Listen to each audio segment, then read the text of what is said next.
तो जी हाँ दोस्तों, खेसारी लाल यादव जी का फिर से एक नया गाना आ रहा है जिस गाने का नाम है सटला से। जी हाँ दोस्तों, इस गाने के वीडियो में आप लोगों को खेसारी लाल यादव जी के साथ में एक्ट्रेस तनुश्री नजर आने वाली हैं।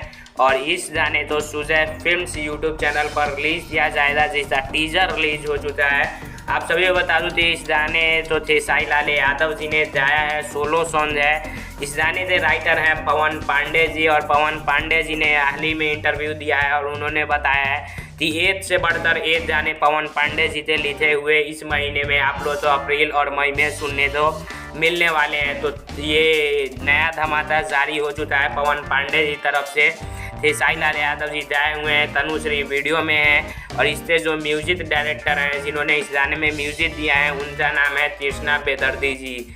जी हाँ दोस्तों, ये राइटर भी हैं और म्यूजिक भी हैं। काफ़ी सारे गाने ये लिखते हैं, खेसारी लाल के गाने में काफ़ी सारे में म्यूजिक देते हैं। तो आप लोग तैयार हो जाइए, कल सुबह 6:30 बजे सुजय फिल्म्स यूट्यूब चैनल पर ज़रूर देखिएगा। तो आप लोग इतना एक्साइटेड है सटला से जाने के लिए ज़रूर